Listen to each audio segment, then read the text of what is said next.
we're back with 6 minutes and change left in this purple belt match. Dang seems to be pretty hip with current jiu-jitsu techniques.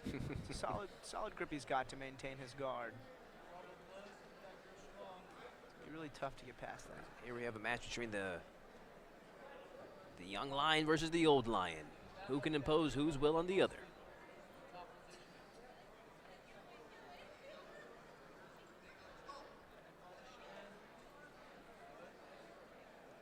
Calderon needs to be in trouble here. Dang's really wrapping him up.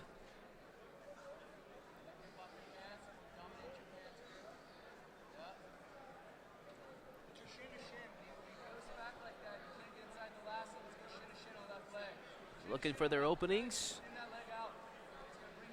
Kind of grappling to a kind of a stalemate position here at the moment. Calderon looking to step over and pass. Dang has his arm trapped though. Got the sleeve trapped up there in a second. It's hard for Calderon to get a good grip on that leg. Yeah, just breaking the sleeve grip when it's arm versus arm is hard already. When you add the leg in, it makes that grip really hard to take out. Puts a lot of stress on the bicep with the shin. Calderon on his feet now. He's using it to set up a sweep. Coming to the outside, looking for a leg lock from Dang. Dang's got him in 50-50. Legs are figured forward. Dangerous territory now for both gentlemen. Both better be protecting those feet. See Dang trying to work for. Dang looks like maybe stepping over for the armbar. 50-50 armbar. So Dang's doing a really good job of keeping his elbows in tight to his hips when Calderon's going for the sleeve control. That makes a big difference in the posture fight. Still fighting in this 50-50 position with these two purple belts.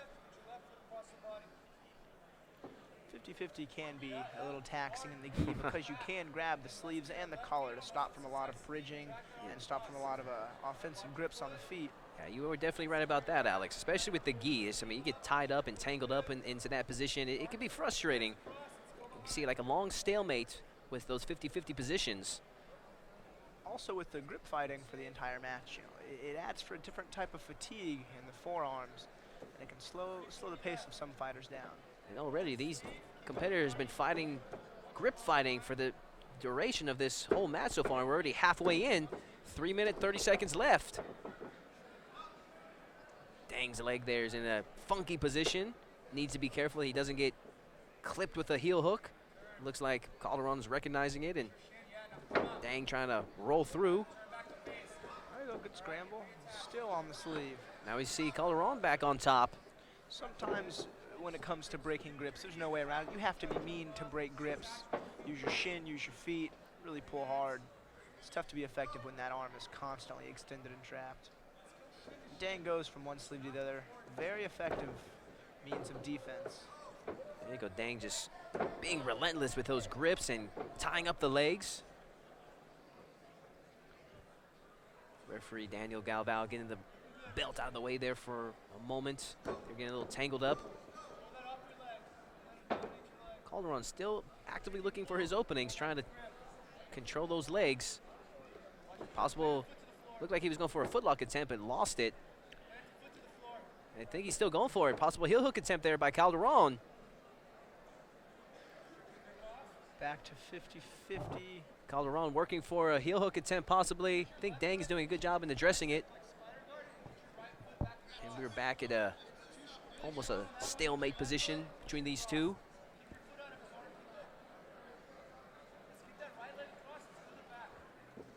50-50 gets his name exactly how it sounds. Really, both people have about 50-50 control, 50% control for each competitor. There we see Calderon now still working for that foot. I remember when 50-50 was newer to the scene, a lot of guys didn't like it because of the stalling, but it's been around so long now. A lot of really good grapplers have had a lot of trial and error. It's a position I like as well. If you're comfortable there, there's a lot of really good submission attempts or some good sweeps. Sometimes disengaging from the position can be hard.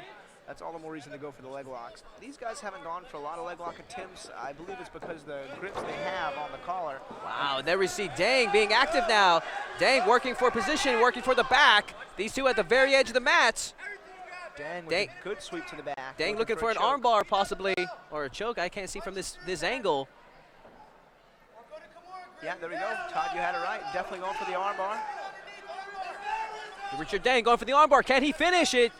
Putting forth a lot of effort. This is the time to go for it. 1 minute left. Looks like Calderon has a solid grip. Maybe transitioning to a Kimura. Less than a minute. Can these gentlemen go for broke? Let's see who wants it more.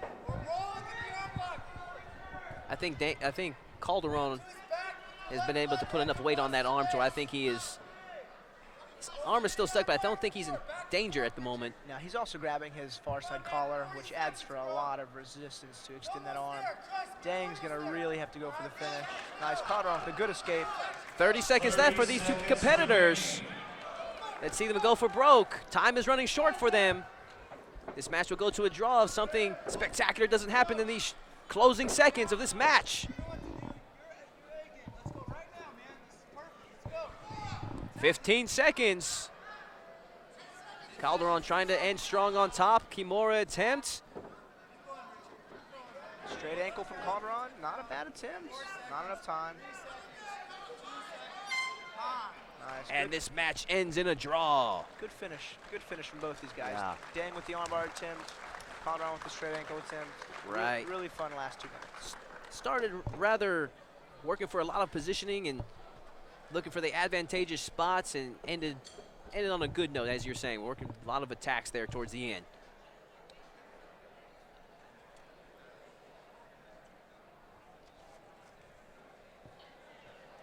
Ladies and gentlemen, the 7-minute time limit has expired. This match is a draw.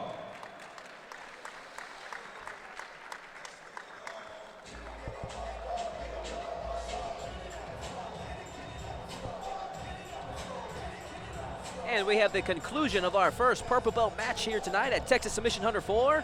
We move on to our next purple belt match between Donald Scott Davis out of Gracie Baja Heights versus Brandon Gutierrez.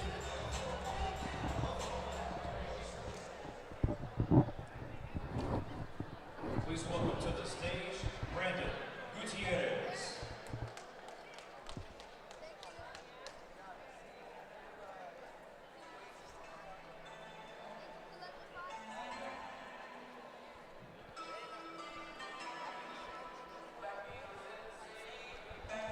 And making his way to the mat, Brandon Gutierrez, representing Team Robbie Rabati. 18 years old, 5'8", 155 pounds, has been training for the past 7 years. Just recently got his purple belt this year, 10 months ago, under head coach Robbie Rabati. Looking to take it to the next level, Brandon Gutierrez, ready for action.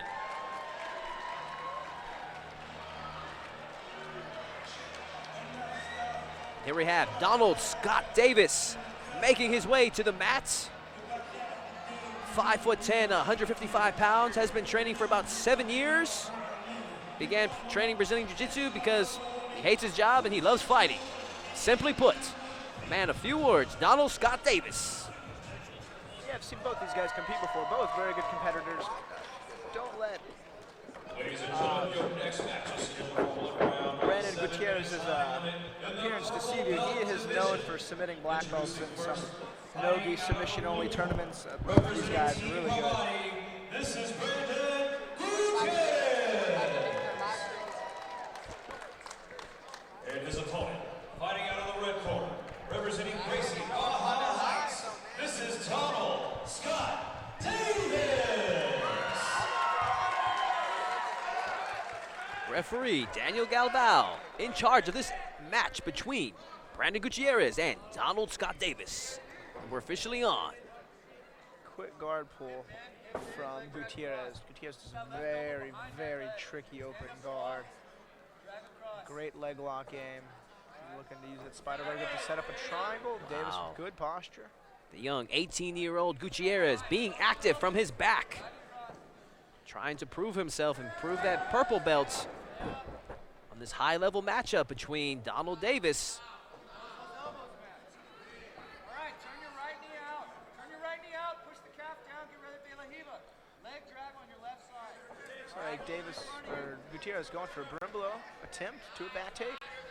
To to no prevail directly Ankle into a lock straight ankle to a finish. And wow, quick ankle lock submission for Brandon Gutierrez, bringing home a big victory to Team Rabati. He's caught a lot of black belts with similar ankle locks.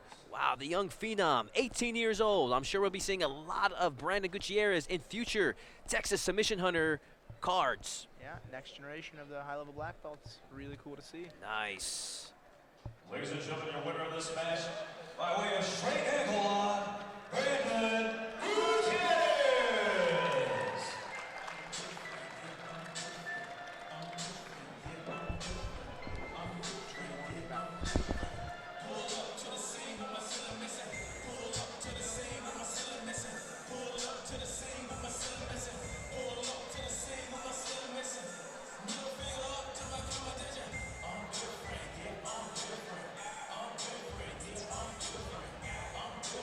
We have our upcoming matchup between Marcel Woodard and Mohamed Marif.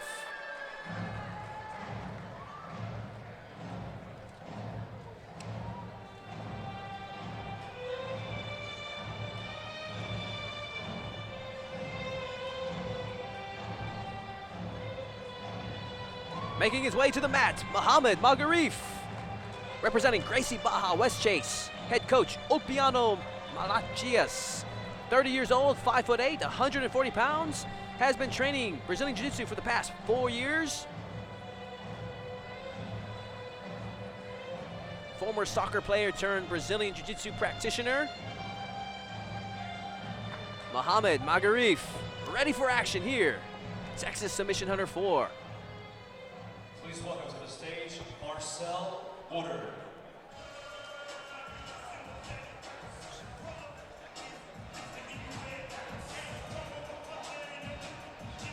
Marcel Woodard, representing Team Paradigm. Marcos Bello in his corner, 36 years old, 5'9", 140 pounds, has been training Brazilian Jiu-Jitsu for the past 7 years. Originally had aspirations to be a mixed martial arts fighter, found a better fit with Brazilian Jiu-Jitsu, and not having to take punches to the face. We can all understand that. Ladies and gentlemen, your next match is scheduled for 1 round with a 7-minute time limit in the purple belt division. Introducing first, fighting out of the blue corner, representing Gracie Baja West Chase, this is Mohamed Marif.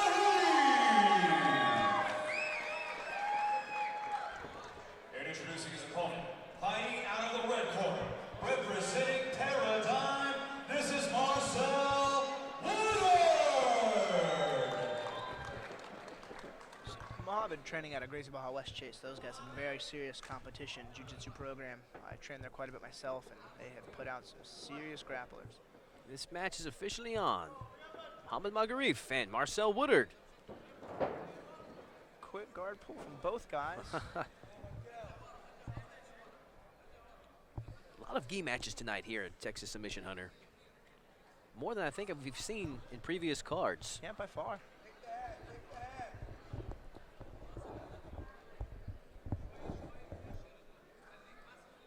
Mohamed, really good guy. I know he works with the kids at West Chase as well. And, he's got a great personality for it. And a good competitor as well. I'm very excited for this match. Looks like Marcel with a pretty deep underhook and half guard. Mohamed with good counter pressure to stop him from standing up. So Marcel has made it up and has finished the sweep. Looks like Marif was going for a triangle choke. Woodard quickly recognized it, bailed. Has good instincts. And these two are at a lower weight where you probably see a lot of high-pace action. Sometimes they move so fast it looks just like a quick blur.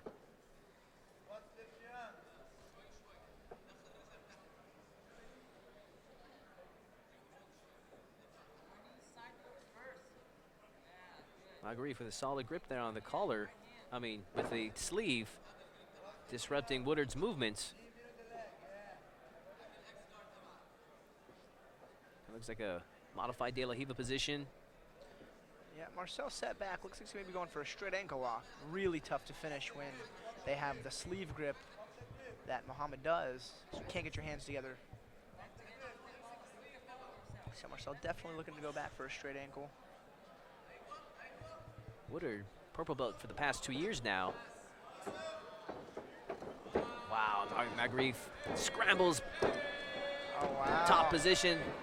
Wow, a lot of fast positioning. Almost a push-out attempt. They were moving so fast there. I don't think it was totally intentional. Big smile from Muhammad. Wow. Hey. Wow. Ducked under the double leg with a guard pull. You don't see that too often where you see a takedown right into a guard pull like that. Bravo grip for Muhammad. That's deep. It's very hard to get away. If Muhammad could get his left hand across the neck and sync up that grip, he could definitely finish the choke here. He can also pull the arm across. So Marcel looking to stand up to posture. Marif with a solid angle now to get a finish. Muhammad's deceptive. He explodes very well. Always got the grip. I'm impressed with both these competitors. Fast pace, high level stuff.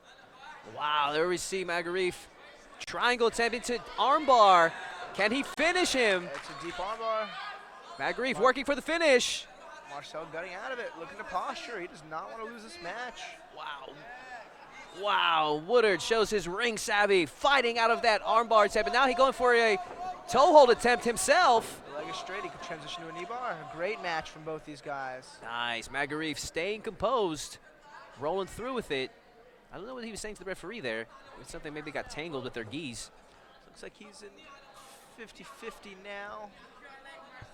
This match is only halfway through. We've seen a ton of action between these two purple belts at 140 pounds. Good offense and defense from both. Marcel really did a good job defending that armbar. Muhammad on top now. Top 50-50 is going to be pretty tough. He's on his knee. I wouldn't say this is 50-50. We see Marif putting an eye out to his corner man, which is what he says is his dear friend and training partner, Khaled, who just recently got his brown belt.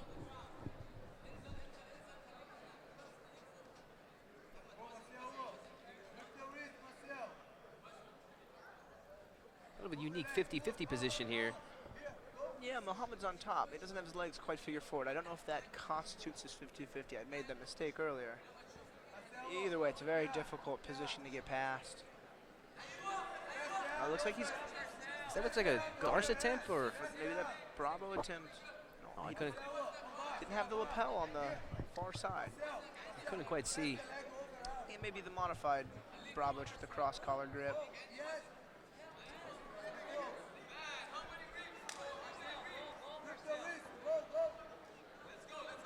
Marif showing his displeasure about something, going for a flying triangle. Marif picking up the pace now. 2 minutes left. Going for a lot of flying attacks. Muhammad not happy with some of the behavior of his opponent. I'm not too sure what happened. Makes for a good match. Both belts off. Both guys standing. I like it. I like to see a little bit of passion out there on the competition field. Double guard pull from both. Marcel ending up on his back. Muhammad putting some pressure to try to pass. About 90 seconds left in the match. This match has had its good moments.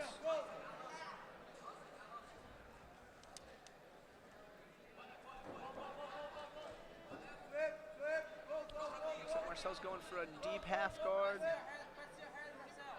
Going back to that, trap the leg. Possible knee bar attempt by Marif, or transitioning to toe hold as well. I think both competitors are attacking the feet now. Who can get it first? Deep toe hold from Muhammad. Woodard looks to be in pain there. It's tough to finish those with the knee, with the leg straight. Nice, Woodard kicks out. Woodard is tough to finish. No love lost between these two guys. He had less than a minute. Let's see who can finish, who wants it more between these two competitors of Muhammad Marif and Marcel Woodard. 40 seconds now. These two pulling out all the tricks in their back pocket. Muhammad passes to side control, settling in. This is not the time to settle. 30 seconds low. He's looking for that Bravo grip again. Hands it off. Grip is in. Looks like he's transitioning, transferring that grip to the hand. Oh, this could be deep. This could be deep. He's got one grip in. That's the hard grip to get. Got 13 seconds. He's going to have to go for it. Whether it's in or not, he's going to have to crank it. 10 seconds left. Can Marif finish that collar choke? Woodard bumping out. Of it. 2 seconds. Time. Good And match. this match ends in a draw between Marcel Woodard and Mohamed Marif. Great sportsmanship from both guys. Mohamed helping him up. Marcel getting him slow. He was tired. These guys left it out there. This was a good match. Both competitors going for broke. Sure, we'll be seeing a lot more action from these two in the future at Texas Submission Hunter 4. Hopefully see more appearances from them for future cards.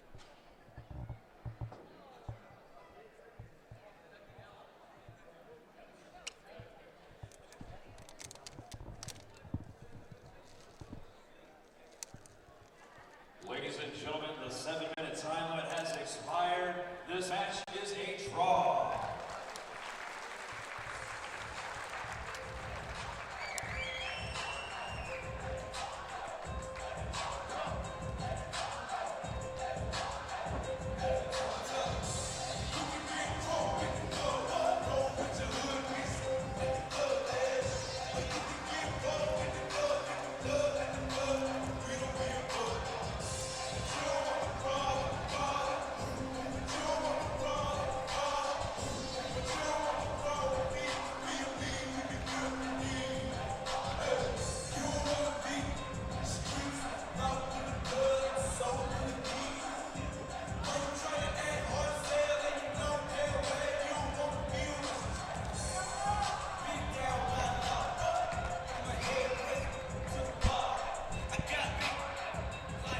Please welcome to the stage, Mike Torres.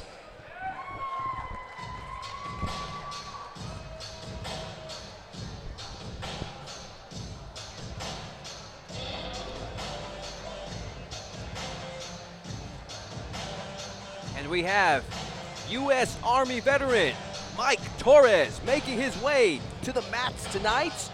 The team took purple belt. Is 26 years old, 5'10", 185 pounds. Has been training Brazilian Jiu-Jitsu for the past 6.5 years. He says Brazilian Jiu-Jitsu has saved his life. He wants to pass that salvation on to some of his fellow soldiers. Quote from Mike Torres, "I have lost many fellow soldiers and I do not want to lose any more. Please message me by email or Facebook if you have any questions or need somebody to talk to," end quotes. Mike Torres, ready for action. The former Army veteran. Please welcome to the stage, Daniel Sanchez.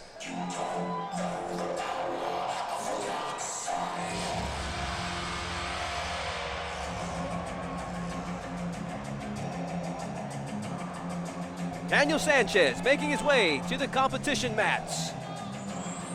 Victor Posa's head coach.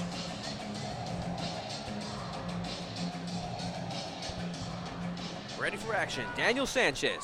Ladies and gentlemen, your next match is scheduled for 1 round with a 7-minute time limit in the purple belt division.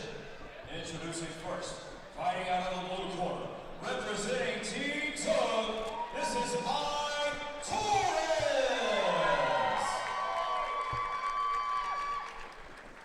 And his opponent, fighting out of the red corner, representing the dark side, this is Daniel Sanchez.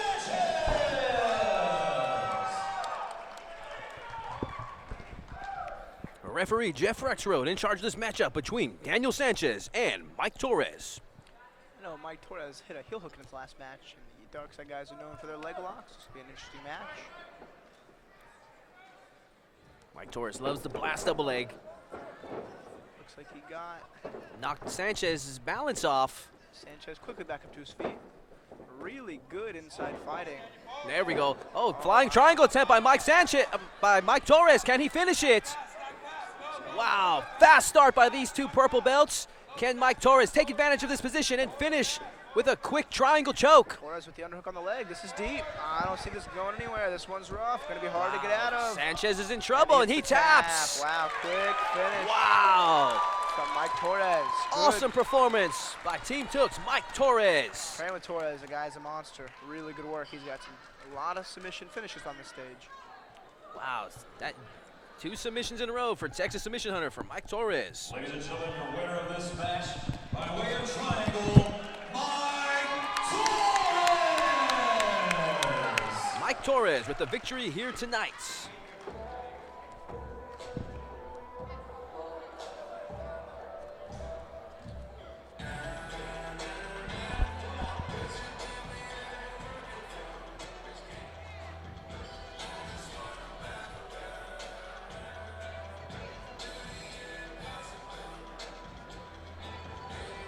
Please welcome to the stage, Kai Martin.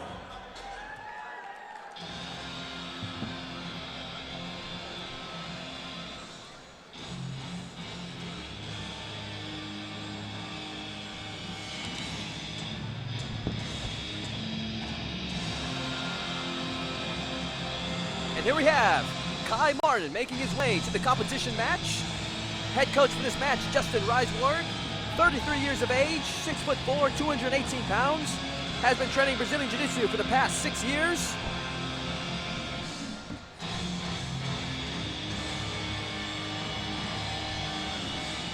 Kai Martin, ready for action. Please welcome to the stage, Dinko Betkick.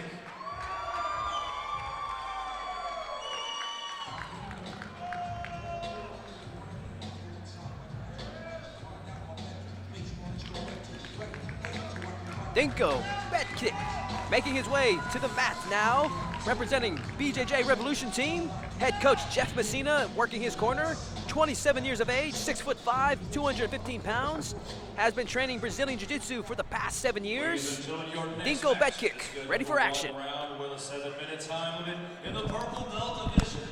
Introducing first, fighting out of the blue corner, representing Bam Bam. This is Kai Martin. And his opponent, fighting out of the red corner, representing Brazilian Jiu-Jitsu Revolution, this is Dinko Betkick. Referee Jeff Rexroad in charge of this match between Kai Martin and Dinko Betkick. And I am joined now by one of Houston's most respected black belts in the area, Professor Travis Took. Professor, welcome to our broadcast here tonight. Thank you, Professor Todd Moore. Thank you for that introduction. Having a good time. This is a first for us. I'm looking forward to doing this with you. Nice. We're going to have an awesome match here between Kai Martin and Dinko Betkick. Dinko pulls first. Oh, look at that drag. Very nice setup. Oh, wow. Oh, quick transition. Active movement so far for the first minute of this matchup. And we see Kai possibly looking for a ankle attack. Looks like Dinko's defending very well, trying to look for that knee ride position. Pass, it looks like he's achieving it now. Settling into the side control. Good control by Dinko. He didn't panic when Kai was going for that leg attack, just stayed calm and worked his way to the pass. Ooh, looking for a Darce. Wow. Dinko, purple belt for the last 2 years under Jeff Messina. Now enjoying knee on belly attempt. Looking if he can set something up on Kai Martin. Man, great pressure. Kai's having a very hard time moving from that pressure. That does not feel good. That is not a good position, ladies and gentlemen. Super calm, too. He adjusts right when Kai tries to come out. Kai's staying in there, though. Staying on the sides, protecting, trying to work her way back to the guard. Pull your arm. Not big back step over. Back step over, looks like Kimura. Come around.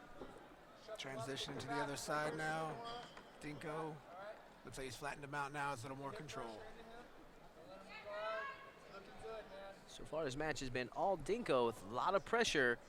I like how he's switching the knee right. Oh, very tricky. Stepped over high to the mount, but snuck it in there. Got right in. Looks like he might be setting up a sneaky Ezekiel choke right now from the mount.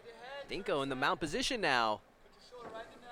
Kai trying to muscle out with a bridge attempt. Shut down by Dinko. To Kai's credit, he's been hanging in there.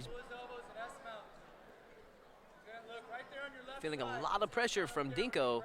Dinko's doing just a great job of staying very calm, keeping that pressure. Doesn't panic when Kai tries to escape. He just adjusts and goes right back to attacking. Very composed.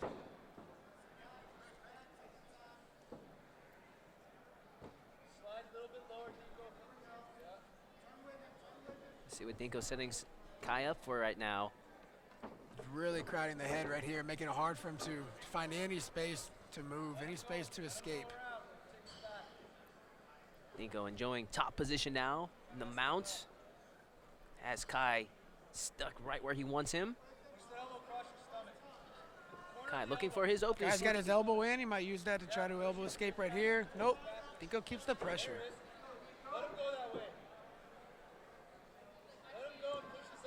It's a great mount position here.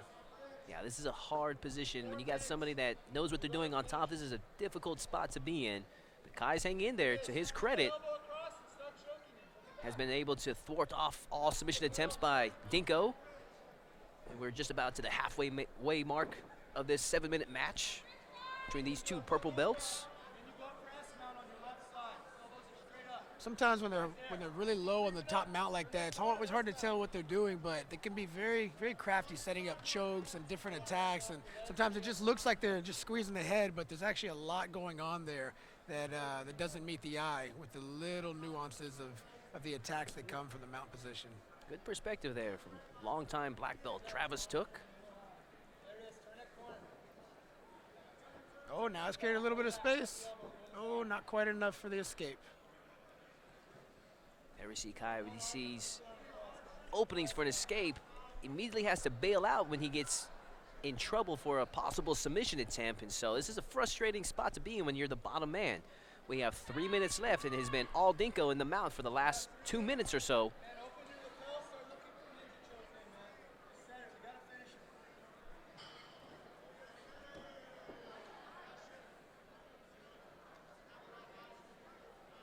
And now we've had Dinko riding very high on the mount. Makes it hard to use the arms to do any type of hip escape, any type of shrimp, because your arms get so crowded. You just find yourself trying to defend the arms the entire time. It can be really exhausting from the bottom.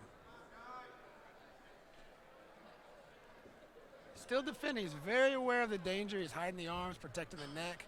He's staying in there, just not able to make any real escape effort here.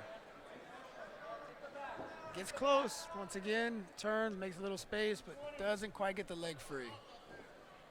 Dinko forcing Kai to have to scramble back and forth. Oh, now we have a change of submissions. Dinko switches back to the knee ride position, try to change the pressure, maybe open up a few more opportunities from one side. Switching position, great movement from the top. Good. Smooth transitions, as you were saying there, Professor, by Dinko. Transition from side control, possible mount attempt, and now I don't know if he was looking for a possible leg attack there for a second, or just controlling the leg there.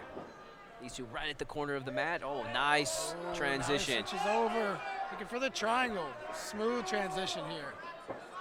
Don't know if it was quite enough to get the angle. Let's see. Triangle attempt by Dinko. Can he finish this position? Kai Martin in trouble now. Can Dinko finish this submission? At a very tight angle. He may switch this to an arm attack as well. He has both options here, the choke and the arm. Very tight on the neck. We have plenty of time left on the clock. 1:23. They're right at the edge of the mat. Can Dinko finish this spot? I think he's got Kai in like a double trouble position where he's got triangle and possible arm attack attempt. Yeah, his position's so dangerous. Anywhere you move is dangerous. He can tighten the choke. He can expose the arm bar, the Americana. You almost have to just roll from exchange one bad position for a slightly better position. All dangerous. Looks like he's doing a great job. He's very aware of the danger. He's worked himself into a slightly safer position. That's the thing with submission only. You never know what can happen. He can survive this, escape, and still be in this game.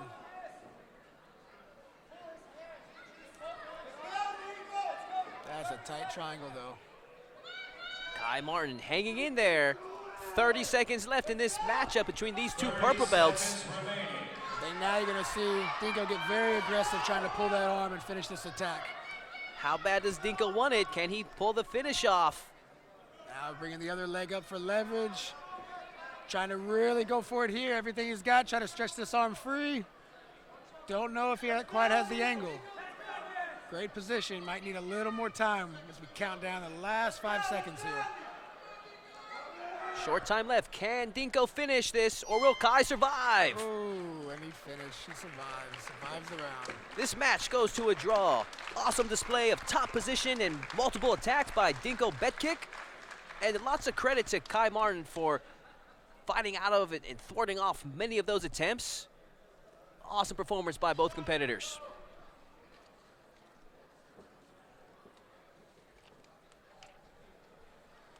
Ladies and gentlemen, the 7-minute time limit has expired. This match is a draw.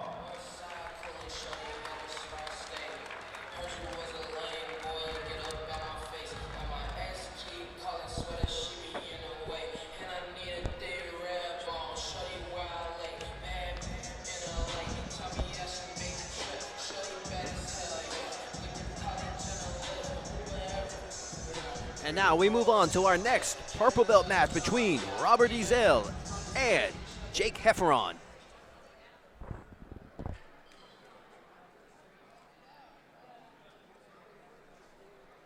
This is our final purple belt match, and then we move on to the blues. Please welcome to the stage, Jake Heffron. Should be a great match. Jake Heffron, very tough purple belt. Actually fought to a decision, or fought to a draw rather, against Brandon Gutierrez, who just won his match a couple matches ago with a quick footlock. So Jake, very tough purple belt. Should be a great match coming up. And here we have Jake, the hero, Heffron, representing Gracie Baja the Woodlands. Head coach Alex Morano, 26 years old, 5'9", 160 pounds, has been training Brazilian Jiu-Jitsu for the past 7 years. Just recently got his purple belt about just under a year ago. Has been active this year with competing in mixed martial arts, submission hunter tournaments. Jake Heffron, ready for action. Robert Isel. Since the beginning of modern civilization, generations of witnessed and inherited the only conflicts of world wars. But behold the marriage supper of the land and Christ. Here we have Robert Isel, 28 years old, 175 pounds, has been training for over 7 years, representing Texas Third Coast MMA. Head coaches Jason Solis and Joe Solis working his corner tonight. Our new Texas Submission Hunter champion, Jason Solis, working his corner. One round with a 7-minute time limit in the purple belt division. Introducing first, fighting out of the blue corner, representing Gracie Baja Woodlands, this is Jake Heffron. Definitely got to give Jake Heffron some style points for that rash guard, the superhero rash guard. Very impressive. Representing Texas Third Coast. Do you know what superhero that is? That looks like the Flash. I would have to guess the Flash, just because the lightning bolt. I'm not too informed on them, but. Referee Jeff Rexroad in charge of the action between Jake Heffron and Robert Isel. And we're officially underway with this matchup. Our final purple belt match of the evening. 7 minutes on the clock. Jeff, Jake might be looking for the takedown attempt here. Feeling each other out process going on right now. Saw a lot of guard pulling on this card tonight. It's one of the few times we've seen these guys work for submission, and well, there we go. The guard pull. Right when you said it. Jake works flatten him out into the half guard position. Very, very good position from the top half guard. Puts a lot of pressure. Hard to work the guard from this position. Let's see if he's able to work his way up and work to the pass. Robert fending off that arm, not allowing the crossface. Working to recover the guard position here. When speaking to Heffron, he says he'd love to hit a leg lock, but also likes to look for the arm triangle, one of his favorite submissions. We see him looking for possibly a modification of such. Currently enjoying top position. He's on the bottom now. Kimura attempt. And he recovers back to the butterfly guard. Now a little change of pace right here. As Jake tries to adjust and force that half guard once again, keeping that pressure to the left. Let's see if he moves right back into the position here.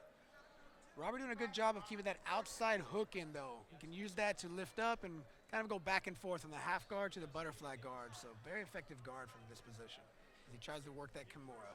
Important to know this is Robert's first match of competition in the last 2 years. He had a back injury that sidelined him for a long time. So we have somebody making their comeback to competition versus somebody that's been very active this past year in Jake Heffron, having several mixed martial arts fights and grappling matches with this year alone. So let's see who can impose whose will on the other. 2 minutes into this purple belt match. Robert doing a great job of keeping that arm away, not really letting Jake establish the crossface or put the real pressure that he needs to try to pass the guard here. See how he just moves right back out, recovers guard, now he's working a nice open guard, and now he closes up the guard. So Jake's gonna have to posture back up and kind of start over with working the guard pass from here. Good description there from Professor Travis Took.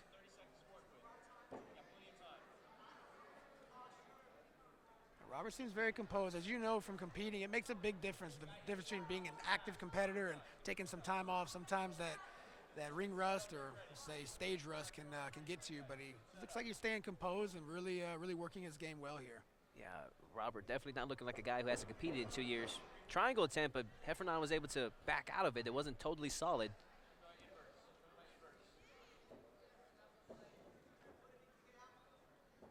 Heffron trying to force that half guard once again. Doing a very good job of getting there.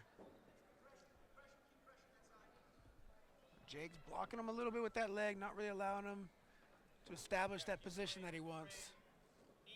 Ooh, changing it up, looking for the leg. Nice transition.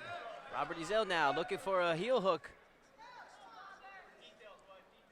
Trying to attack the feet. Can he secure it? Heffron doing a good job disrupting it, grabbing his arm right there, threading through. I think Heffron is out of danger at the moment. It can be quickly put back in. Heffron better watch his heel. Isel trying to crank it. Does he got a decent grip on it? That looks like it might be getting very tight. Heffron's got a good game face right now, but now his position's changed. Heffron Great defense by Heffron. Well said. Heffron was able to avoid that first one, but he's still not totally out of trouble now. Isel making the transition to a inverted heel hook. Very difficult to defend as he has both legs looped, so Heffron's not able to use either one of his legs to push his leg free. If both legs trapped like that, you really rely on just your arms to defend, trying to grab your opponent's arms and pull, but you're really in a stuck position until you can wiggle that leg free.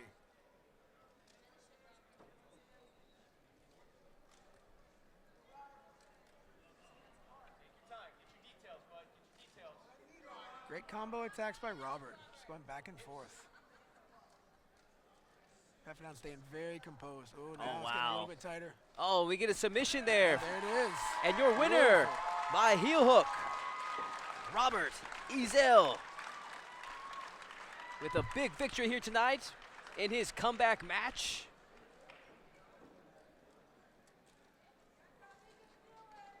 Ladies and gentlemen, your winner of this match by way of heel hook, Robert Isel.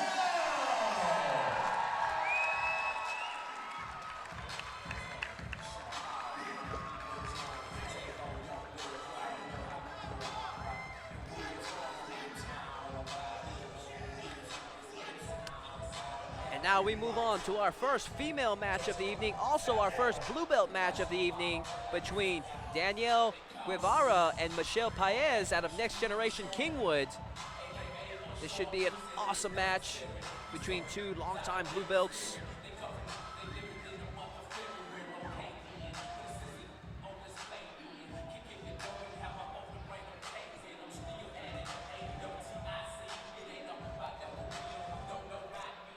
Please welcome to the stage, Michelle Paez.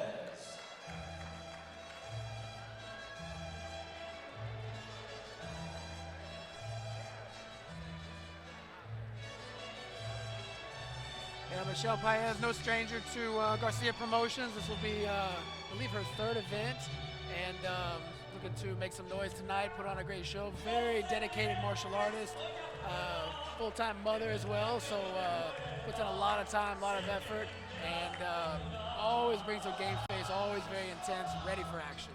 Michelle Mighty Mouse Paez, 33 years old, 5'3", competing out of Next Generation.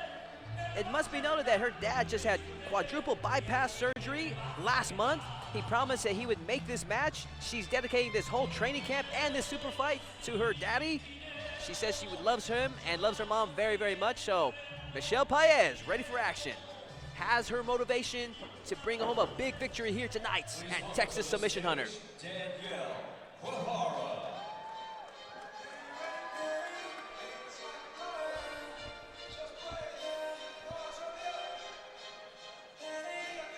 Danielle Guevara making her way to the mats, representing Texas Third Coast MMA. Head coach Jason and Joe Solis, 26 years old, 5'4", 114 pounds. The following contest is scheduled for 1 round with a 7-minute time limit in the blue belt division. Introducing first, fighting out of the blue corner, representing Next Generation Kingwood, this is Michelle Mighty Mouse Torres.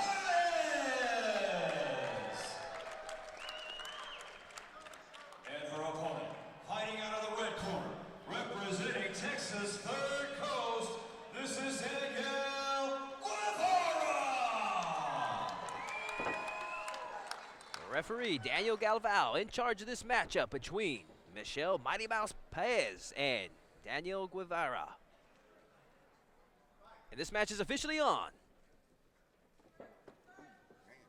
Oh, there goes a contact goodness. right at the start. You can see it fly out.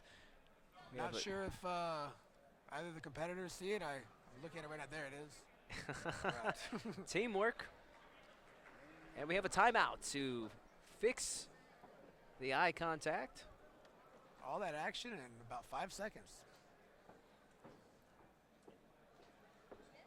Michelle Paez, 3-stripe blue belt. Looking to get back on the winning ways. Their last bouts at Texas Submission Hunter. Fighting for her dad.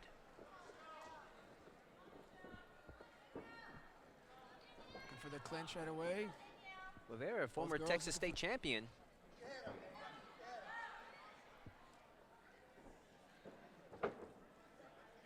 Paez very aggressive with the necktie. Really trying to put some weight down, push the pace, push the action. These two girls working hard for the takedowns. One of the first matches we've seen tonight where one competitor doesn't pull guard or the other.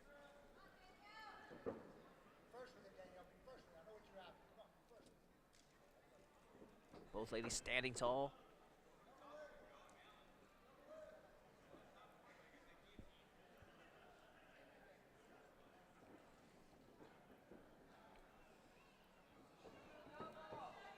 Ooh, Guevara looking for that arm drag. Almost had a nice double leg attempt there. Guevara, a big fan of Darce and Anaconda chokes. Her strategy is hoping she can take the match to the floor and look for one of those submissions. Paez seeing if she can take it to the ground and hunt for a Kimura lock.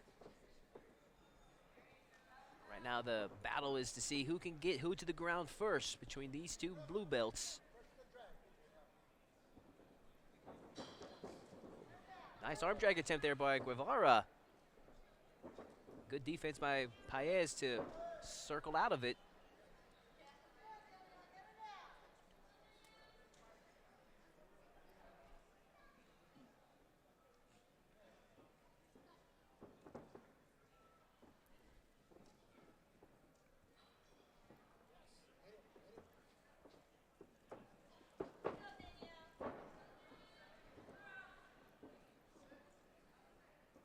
Two minutes into this matchup, there we see our first Nice shot.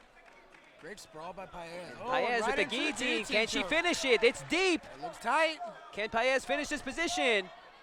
I see Guevara's Got her face elbow very cringing. high. She's in great position to finish this. Guard is fully locked. Elbow is high on that guillotine choke. Is the end near for Danielle Guevara? Can she hang in there? Can she survive? They're doing all the right steps to defend, reaching over and cross-facing Michelle, putting the pressure forward, staying calm. You can see the grimace on her face has calmed down a little bit. She might be working her way out. Did Paez burn her forearms out working for that choke? And she's free. Good attempt. Good set of action there. Paez working from the closed guard, trying to attack the arms. Good posture by Guevara. Oh, a nice transition to the triangle by Paez. I can't see if she's got the arm in, but it's just kind of like a interesting sweep there by a triangle attempt there by Paez. Now you see both of them kind of locked up with their legs. Unusual This is an position here. interesting position. I'm gonna call this the Paez. pretzel. Sounds pretty accurate. Paez has the triangle, but Guevara has the leg over Paez, blocking her from executing the right leverage to finish. See if she can squeeze it through. Paez slowly trying to make tighter and tighter with this position. Oh, looks like Guevara found some breathing room. Good notation there.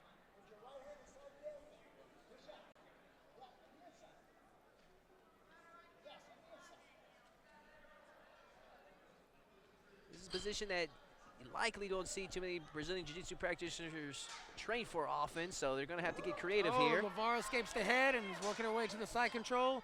See if Paez can recover.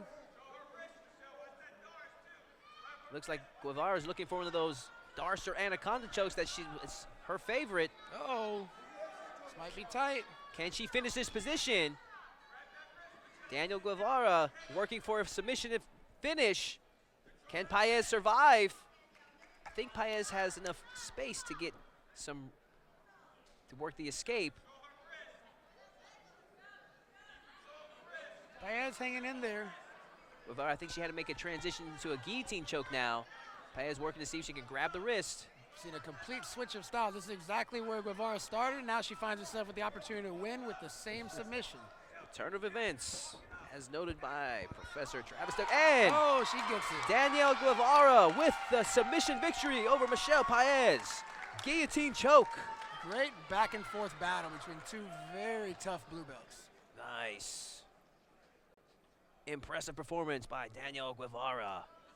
Credit to Michelle Paez coming out, putting it on the line. Ladies and gentlemen, your winner of this match by way of guillotine choke, Danielle Guevara!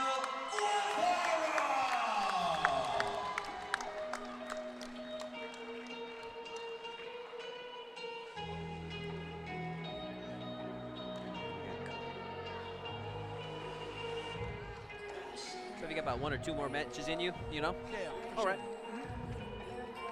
So far, so good. Looking good. Yeah. It's fun. You're quite good at this. I am trying, brother. I am trying. Good.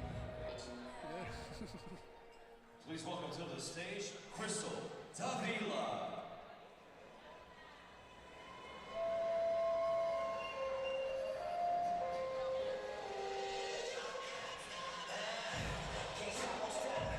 Crystal Davila making her way to the mats. The Honey Badger, representing Revolution BJJ with head coach Jeff Messina, 24 years of age, 5'1", 135 pounds. She's been training Brazilian Jiu-Jitsu for the past 2.5 years. Crystal, the Honey Badger Davila, ready for action.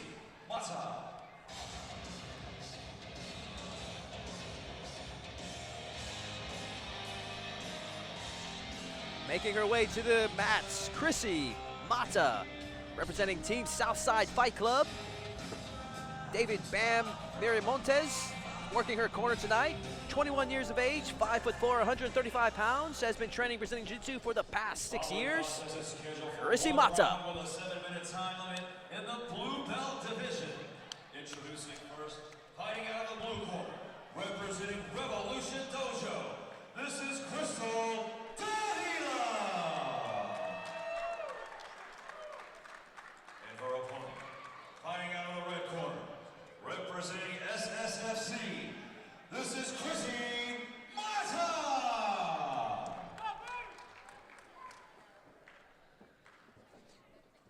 Referee Daniel Galvao in charge of this matchup between Crystal Davila and Chrissy Mata.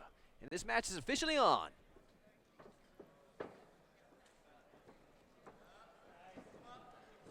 Oh, Crystal pulls guard first, almost pulling guard and reversing Chrissy right into the mount. Chrissy recovers, keeps the top position. Crystal setting up a hip bump.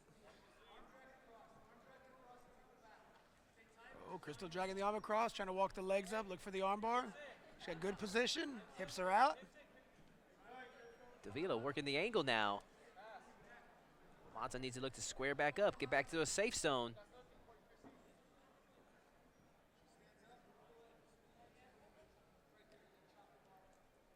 Davila looking for see if she can get to the mount position. Says she loves to look for the S mount. Finish with a belly down arm bar. Seeing her being very active right now with her closed guard. Working the angles. Seeing if she can find her openings in this first minute of the this matchup. Chrissy working to stand up to pass. Legs are open. See if she can put some pressure, back away, and work her way toward a pass. Oh, back to their feet. See if Krista will change strategies. Oh, nope, right back to the close guard. Wow. I was hoping to see some of that judo that the 21-year-old Chrissy has in her background. Started training jiu-jitsu at age 4. Has a 4th degree black belt in judo and Japanese jiu-jitsu.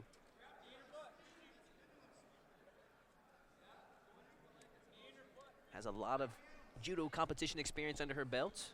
So very seasoned competitor, and Chrissy Mata enjoying top position right now. Thwarting off attempts by Crystal Davila. And ankle lock position.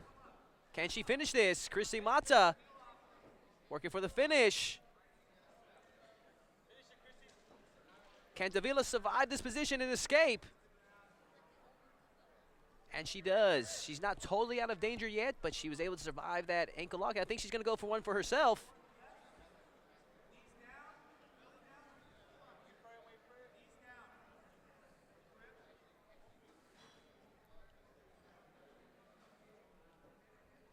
It's modified position. You never quite know what's going to happen when both competitors going for the feet. It just takes one to achieve the right angle. The match can be over instantly. Davila rolling through, and now we're back to our feet. See if Chrissy can get some of that judo working. Looks like she's setting it up. Wow. Oh, once again, almost. Oh, and there's that. Right to the arm. Where's that belly down armbar that she was working earlier? Crystal Davila finding her home with that pulling the guard. Didn't quite get the finish there. Oh, nice. Chrissy looking to pass now. Almost completely passed. Great transition. Krista with the knee bar attempt now by Chrissy Mata. Can she finish this position? She's putting the pressure. She's working hard for it. Davila trying to push out. Can she get out of this position? Davila in trouble now. Good composure by Davila. She recovers, and they wind up in the 50-50. See who will work to the top. Just over 3 minutes remaining. Pretty action-packed bout so far. Very back and forth. Both girls really working, really trying to put the pressure, going for the attacks. You see Davila opposing her will with that jumping guard position. See, she likes to use the momentum to get to mount and then finish with a arm bar. She almost got it there. Now we see them struggling for position. And she really uses that jumping guard almost like a throw. She jumps to the guard but is able to throw her opponent almost to her back. Interesting strategy. To tell you the truth, that's actually probably the first time I've been exposed to a strategy like that.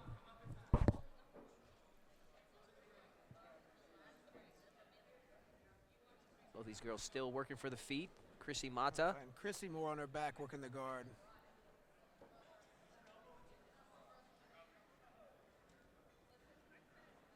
Now Chrissy's feet are in danger now. Davila going for her own foot lock.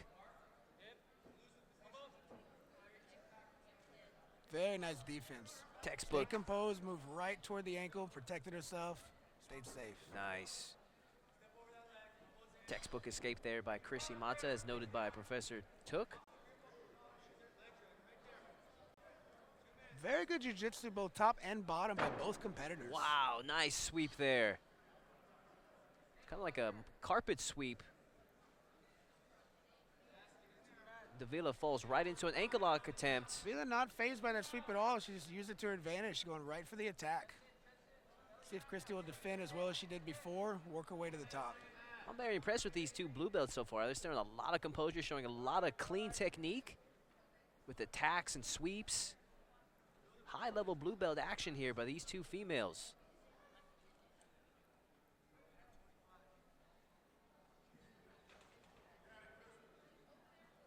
Can't quite see the time on the clock, but I think we have less than 2 minutes left in this matchup. We're going to have a restart in the center.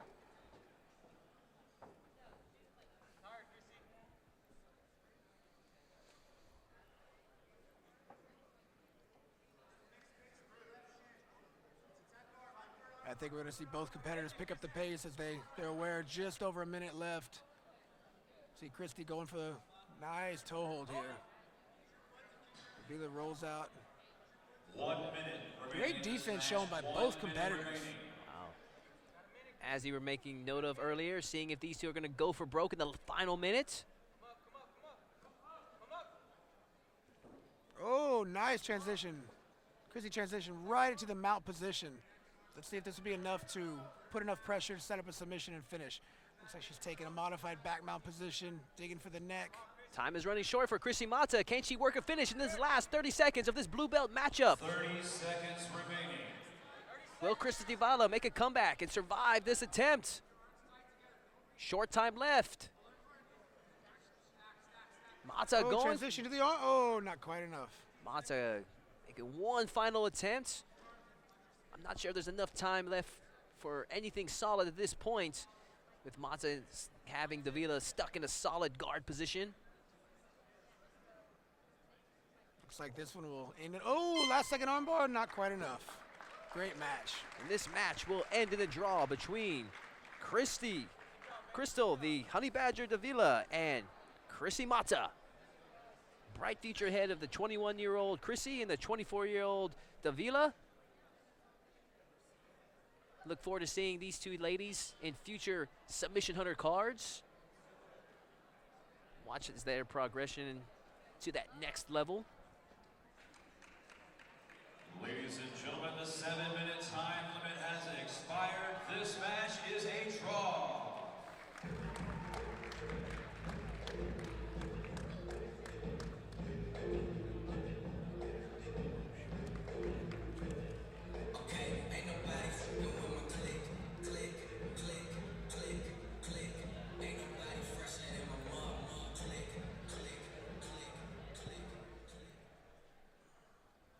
Please welcome to the stage, Priscilla Eckhart.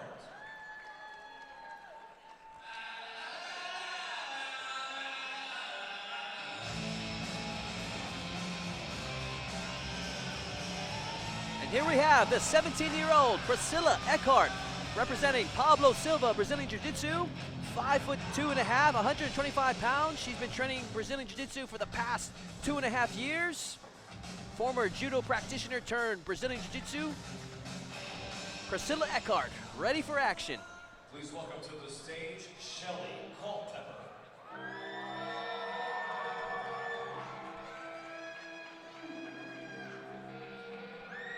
Making her way to the competition mat now, Texas Punishment Crew, Shelly Culpepper, nicknamed the Bruiser, 32 years of age, 5'7", 125 pounds. Has been training Brazilian Jiu-Jitsu for the past 3 years. Shelly, the Bruiser Culpepper, ready for action. Scheduled for 1 round with a 7-minute time limit in the blue belt division. Introducing first, fighting out of the blue corner, representing Pablo Silva, Brazilian Jiu-Jitsu. This is Priscilla Eckhart. And her opponent, fighting out of the red corner, representing Texas Punishment Crew, this is Shelly Culpepper.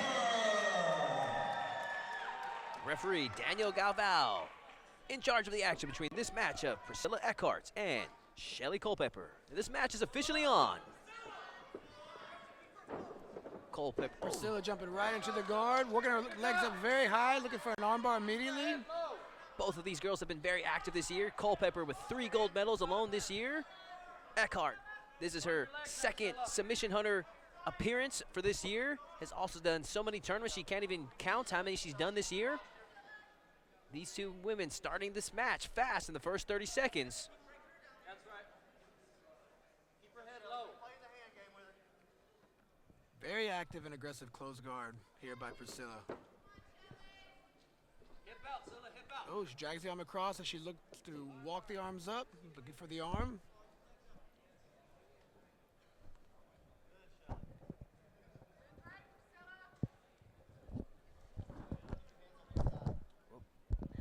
Shelly's staying calm, not bothered by that. She keeps her composure, stays centered on her opponent, works her way back up to posture, now looking to break the guard. Culpepper looking for her opening, controlling Eart's arms. Eart looking for the angle now. Eart doing a great job of dragging that arm. It's the third time she's done it. She's staying very aggressive with that technique. Eart finding a home for that arm drag across, as Professor Took was noting. Same thing. Swim your hands out, break her down, bring your knees to your chest. Now Culpepper changing directions a little bit here, standing up and stepping over, and she breaks the guard. Culpepper has Eart's foot now. I think Eart's going to be able to roll through this, but now she's running into some problems. Ooh. Culpepper look. Oh, nice transition. Wow. Gets to the top position. The 17-year-old Eart showing her poise in this competition. Taking command of the position, enjoying top spot right now. Keep that knee through. Can't speak English right now. It's my third. Culpepper doing a great job with the knee shield, blocking the cut-through pass, keeping the guard as Eart continues to press forward with the left knee, working the cut-through. Oh, she might get it. She's almost there. Push that bottom leg away next time you pass. Don't let her re-guard. Culpepper doing a great job with the guard here. Keep your head low. Scrambling for position now, these two competitors. Step over that free leg, otherwise you Who gotta will impose whose will on the other? Now Culpepper back to full guard position. Let's see if Eart will posture up, try to work the pass again. and look up. Culpepper working a similar strategy Eart was earlier. A little bit of rubber guard action, trying to drag that arm across and work a very high guard. Silla, bring your right knee up. Bring your right knee up. Pinch your hip. Pinch your hip with your knee. Keep your hands and your elbows off the mat, Silla. You're doing fine, okay? Both of these competitors share a common favorite submission in the triangle choke. Culpepper prefers it from the mount, as Eart likes the traditional close guard triangle.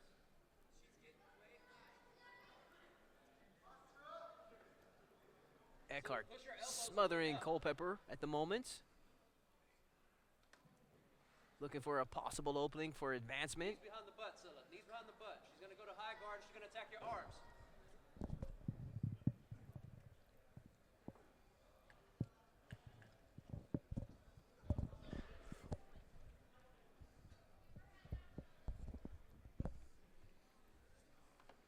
Culpepper, we're doing a great job of really shutting down Eart's attempts to posture up. Every time she postures up, she breaks the head down, walks the knees up high. It can be very dangerous if you try to posture too soon or lift your hips up too high. You can expose the arms. And Culpepper, aware of that, keeping the guard very high, constantly threatening those submissions. Eart's very aware, not giving up anything, staying composed, looking for that opportunity to posture up so she can work to advance, passing the guard. Interesting to get the intel from one of the best black belts in the state of Texas and Professor Took. Why, thank you, sir. Did not pay him to say that. I'll take it. He thinks he has not paid me, but We'll talk about that after the match, of course. right now we have Priscilla Eart enjoying top position, the former varsity wrestler out of Klein Collins. Also has judo experience. See if she can use some of that grappling strength. Eart working the knee in the middle, might be enough to break the guard. Arm can still be in danger here. She has to be very careful. Look up, Silla. Culpepper working that guard very high. Look like Eart might create enough space here to get free. Culpepper with those long legs of hers taking advantage. Despite Eart having that knee in, Culpepper's legs are so long. Oh, and now she breaks the guard. Presses forward, trying to do a modified split pass here. Oh, Culpepper comes to the top as Eart looks like she may have tried to roll for an ankle lock there. These ladies going for broke now. Last 2 minutes, putting it on the line and working for submissions now. Now we see a pickup in the pace of the action from these two competitors. Can Culpepper finish this ankle lock attempt? Or will the 17-year-old Eart escape? Eart survives. And now we see Culpepper on top now. Great action by both competitors. No stalling. They're both really going for it here. Not concerned with position. Both attacking. But a lot of top and bottom by both competitors. Passing, trying to sweep, both working the legs. The story of this match, the young line versus the old line. 17-year-old Priscilla Eart against 32-year-old Shelly Culpepper. And they have been living up to the hype as of yet. Keep your knee and your hips facing to the right side and open. Now they're in the 50-50 guard with 1 minute remaining. This position is unique. Sometimes it can be used to stall, but it can be used to attack. Let's see if they'll work this to try to finish with a footlock of some kind.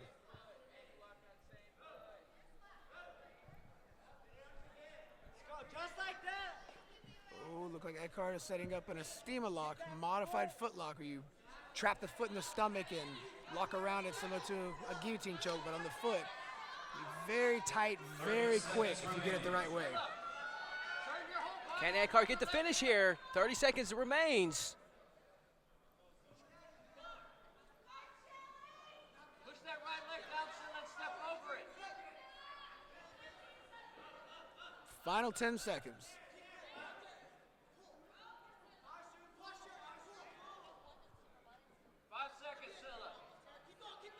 Short time left.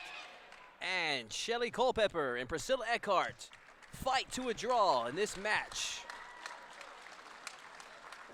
Awesome display of talent between these two competitors. Looking forward to seeing both of these competitors in future Submission Hunter cards. Ladies and gentlemen, the 7-minute time limit has expired. This match is a draw.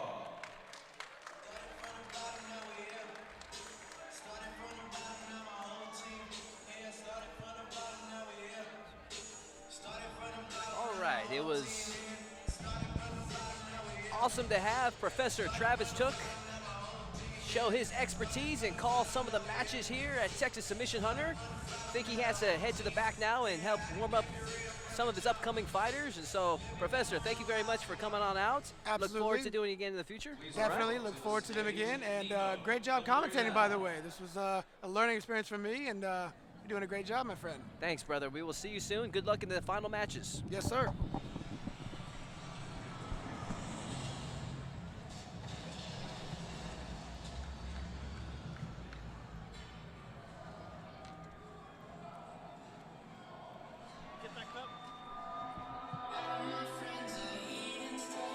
And here we have Nino Villarreal. "30 years old, 6'1", 154 pounds, representing 4-ounce fighter. Nino Villarreal, ready for action here. Texas Submission Hunter 4. To the stage, Brian Gregorio. I didn't touch this beer.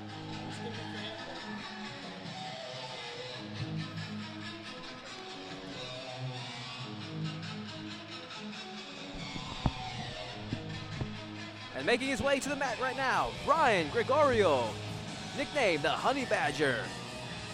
Representing Texas Third Coast MMA under head coach Joe and Jason Solis, 5'7", 155 pounds, has been training Brazilian Jiu-Jitsu for the past 2 years.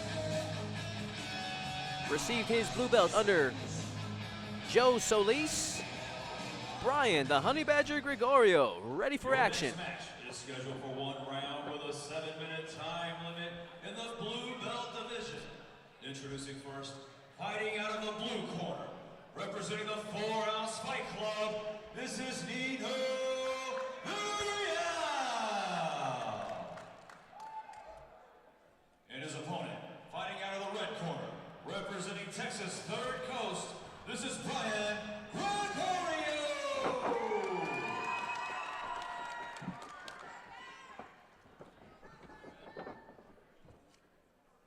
Referee Jeff Rexroad in charge of this matchup between Nino Villarreal and Brian Gregorio. This match is officially underway. Gregorio active on his feet. Actively pursuing the takedown right now. Villarreal looking nice and composed, staying calm. Villarreal with that. Those long limbs can be a dangerous weapon in Brazilian Jiu-Jitsu. Looks like I'll be flying solo for this match. And then we have the shot there by Gregorio with a solid double leg takedown. I like it. I think that's the first double leg takedown we've seen all night long. And Gregorio opts to stand back up. Villarreal with safely makes it back to his feet, and we have a takedown battle on our hands, ladies and gentlemen. Active footwork by Gregorio, using that for his setups.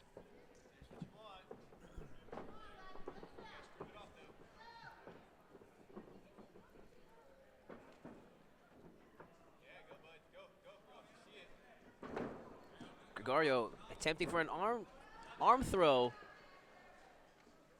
Didn't quite pull it off, was able to recover to still land on top, scrambled for position. These two go into the edge. Vial using those long limbs, attempting a possible modified Darce attempt.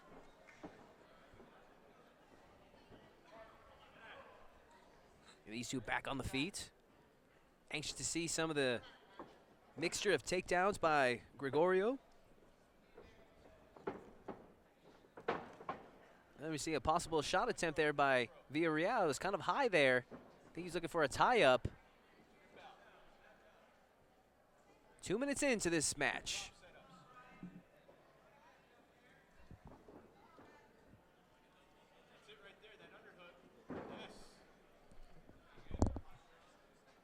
Gregorio on his back now.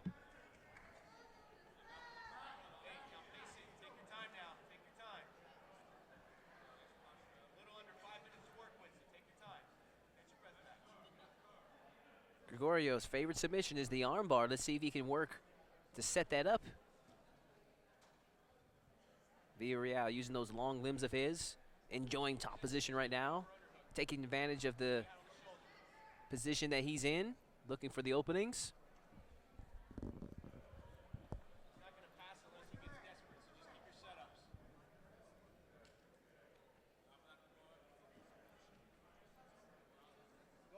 Can't quite see from this angle here, but I think Gregorio is looking for a Kimura attempt. Vial is doing a good job of keeping his hands locked.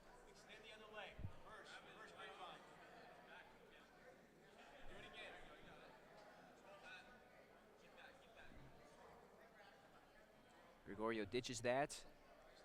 I think Vial has a unique tie-up now where he has Gregorio's hand stuck on the bottom now.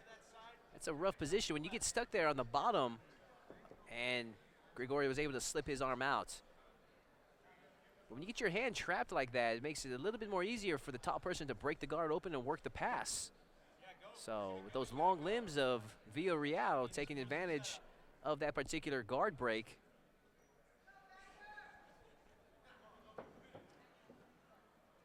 Once again, putting those long limbs into play there with Vial, doing like something that you don't see too often, which is, I think it was like a choke attempt while he was in the guard.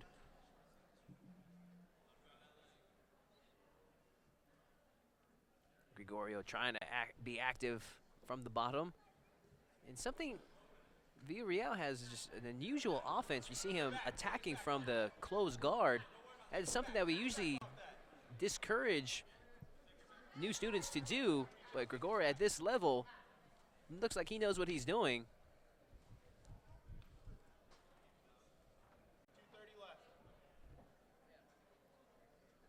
Wow, already close to 5 minutes deep into this match between Vial and Brian Gregorio. I was hoping to see these guys back on the feet. I was really impressed with the takedown work from these two gentlemen.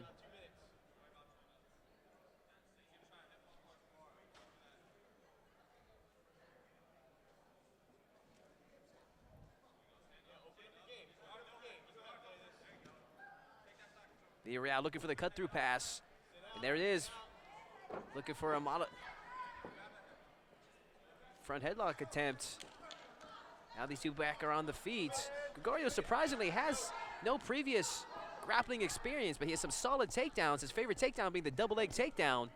We've seen several of those attempts here earlier tonight by him. Oh, nice trip there by Vial. Gregorio was able to keep his balance, though. Now it stays on top. Minute and a half left here. Let's see if something big can happen. Back to the feet. Another takedown battle by these two warriors.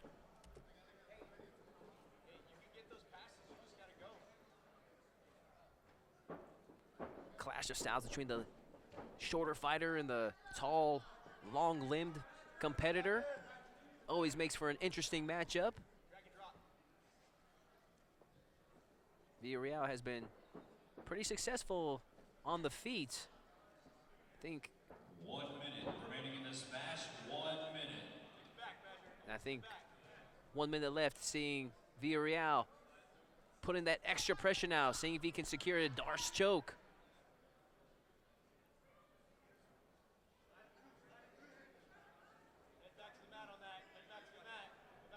And he's slowly sinking it in. Gregorio trying to make it harder for him, scrambling. We have 30 seconds left. 30 seconds remaining. Can Vial make something big happen and score a last-second finish? Gregorio trying to scramble. 15 seconds left. Can something big happen? Vial putting pressure. Gregorio trying to look for a last-second ankle attack. Less than 3 seconds left. And these two warriors fight to a draw. Fast-paced match by these two competitors. And we are joined once again by black belt Alex Morano. We have a draw between this match of Brian Gregorio and Nino Vial.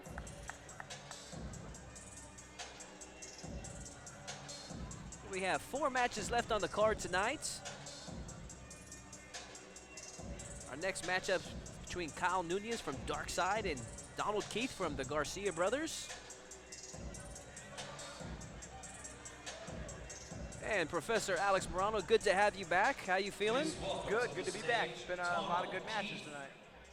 Interesting dynamic having 2 fellow black belts join me here to call the action, to get the insight from Alex Morano and Travis Took. Been quite the pleasure. Travis is a legend. Here we have Donald Keith representing Garcia brothers, 29 years old, 5'9", 136 pounds.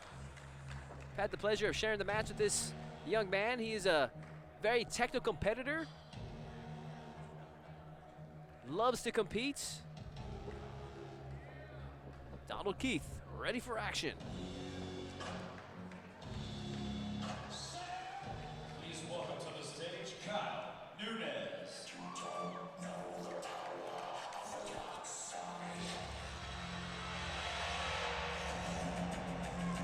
And making his way to the mat, Kyle Nunes out of Dark Side. Head coach Victor Posas in his corner tonight. 25 years of age, 5'9", 150 pounds. Kyle Nunes, ready for action. Wasting no time to make it to the mat. Should be an awesome match between these two young blue belts.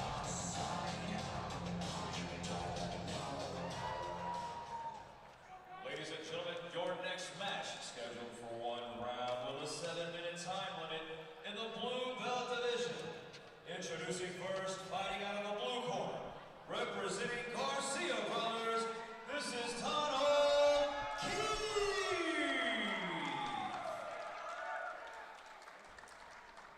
And introducing his opponent, fighting out of the red corner, representing the dark side, this is Kyle Nunes.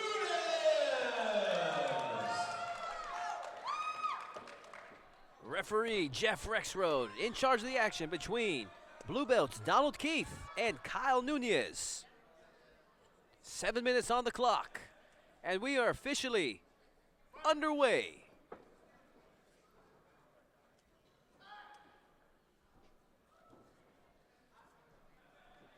A lot of hand fighting here. A lot of arm drags attempted from both guys.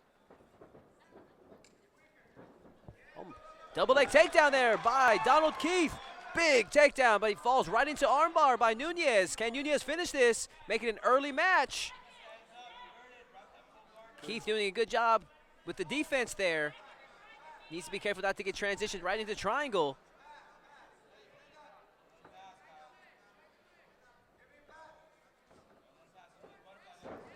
These two being very active so far. Keith with a pass now and enjoying side control position.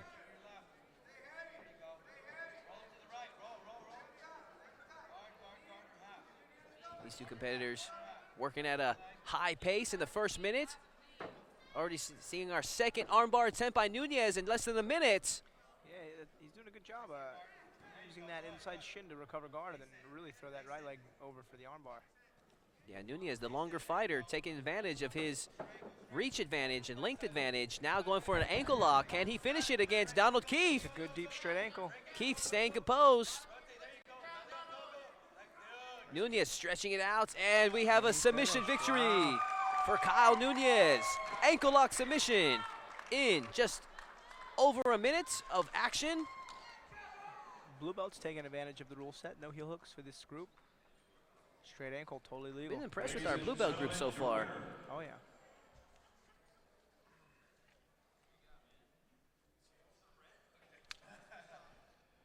Kyle Nunes. Straight ankle lock, Kyle Nunes.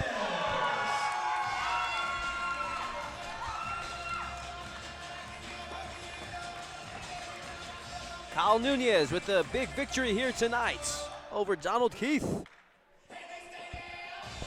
And we move on to our next blue belt match of the evening of Brian Chow and Cody Owens. Chow out of Brazilian top team in Humble. Cody Owens representing Team Took. Cody Owens is a very vast amateur mixed martial arts career under a legacy champion, cage combat champion, looking to go Please pro. welcome to the stage, Cody Owens. Yeah, Cody's going to be making his professional mixed martial arts debut early 2017. And making his way to the mat, Cody, the Texas Zombie Owens, 26 years of age, 5'8", 150 pounds, has been training for the past 5 years. Originally started training Brazilian Jiu-Jitsu to stay out of trouble. Has aspirations to be a world champion one day. He's been a blue belt for the past year under Travis Took. The Texas Zombie, Cody Owens, ready for action in this blue belt gi match. Brian Chow.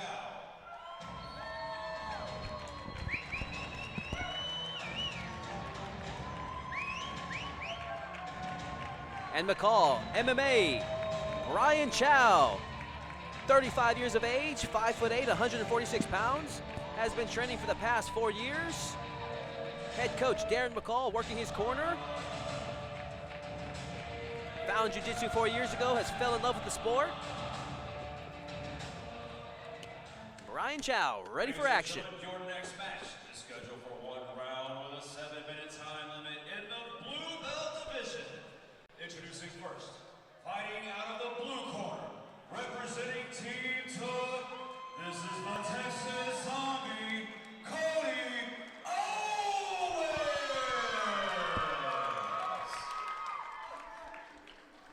And introducing his opponent, fighting out of the red corner, representing Brazilian top team Humble, this is Brian Chow.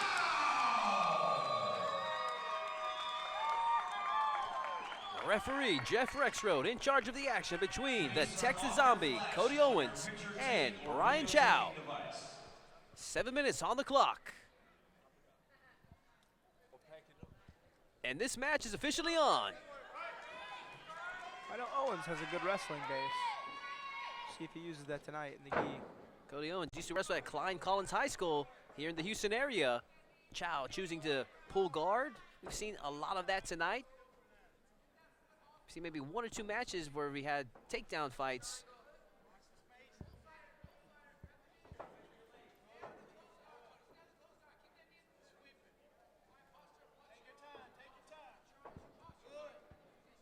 As you were mentioning earlier, Cody Owens looking to make his professional mixed martial arts debut here soon.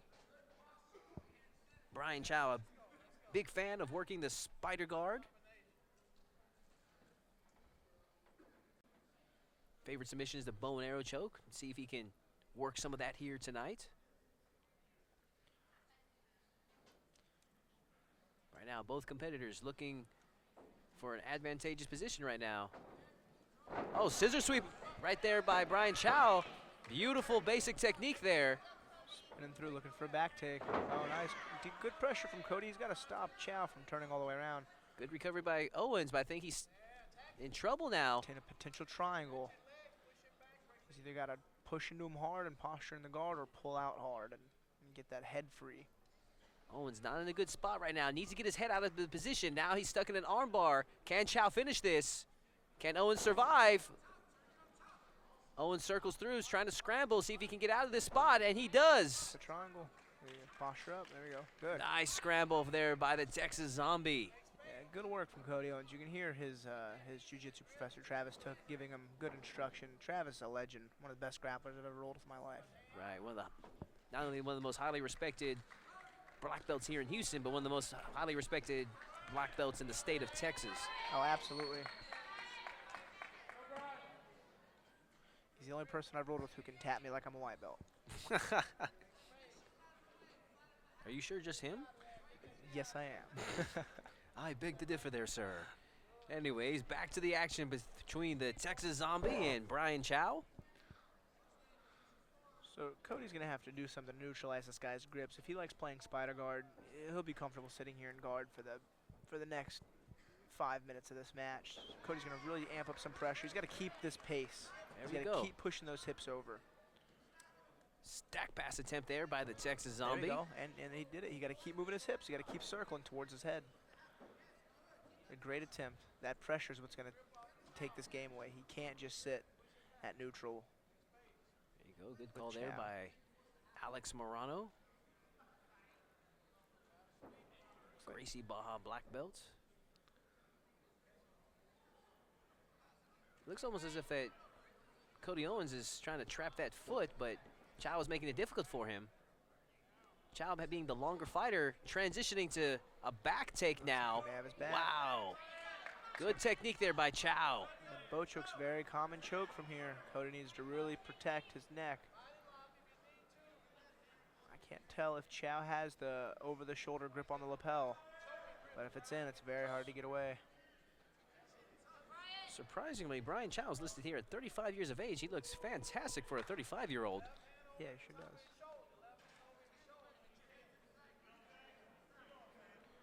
You can see he's at the top of his belt, too. He's at his 4th stripe. Long-time blue belts. Yeah, Cody's doing a good job of keeping Chow's hands busy. But if Chow can get his left arm on Cody's far side lapel. Chow putting the pressure now on Owens. Owens not in a good spot now. Just he got the grip. There's that bow and arrow choke. Cody's going to pull Chow's arm over his head. Chow's favorite submission. Can he finish it? Oh, it's deep. Can he finish the Texas Zombie? And he does. Brian Chow with the bow and arrow choke earns himself a huge submission victory here tonight at Texas Submission Hunter 4. That was a good victory. It was a tough match for Owens. The blue belt can be a deceiving belt. Chow did a really good job of controlling that fight. Looks like his experience really pulled through. Brian Chow!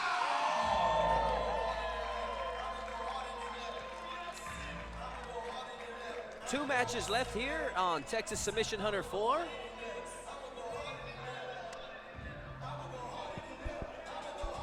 Anticipating our next match between Mark Meyer out of Streamline and Kyle Villarreal out of 4 Ounce.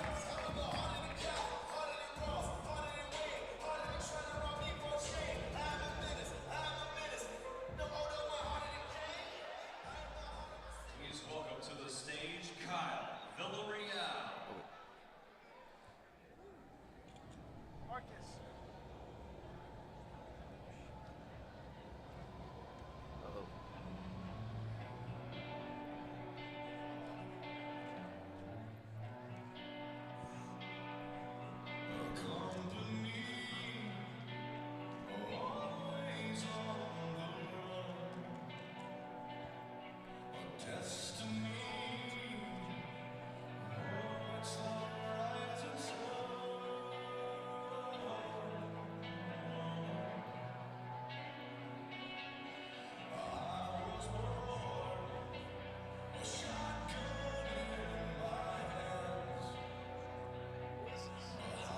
And making his way to the competition mat right now, Kyle Villarreal, 28 years old, 6 foot tall, fighting out of 4 Ounce Fight Club.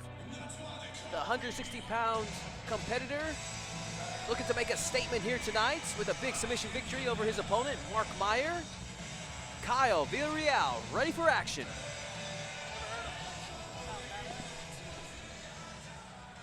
Please welcome to the stage, Mark Meyer.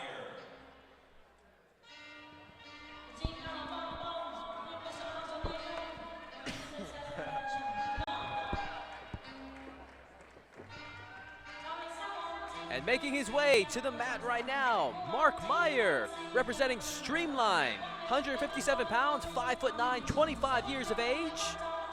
Mark Meyer looking for a big victory here tonight against Kyle Villarreal.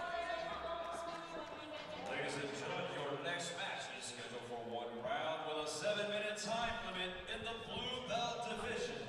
Introducing first, fighting out of the blue corner, representing the 4 Ounce Fight Club, this is Kyle Villarreal.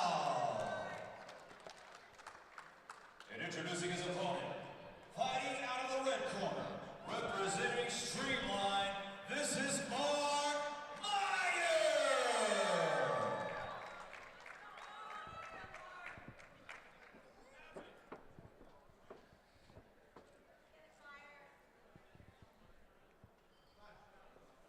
Referee Daniel Galvao in charge of this match between Mark Meyer.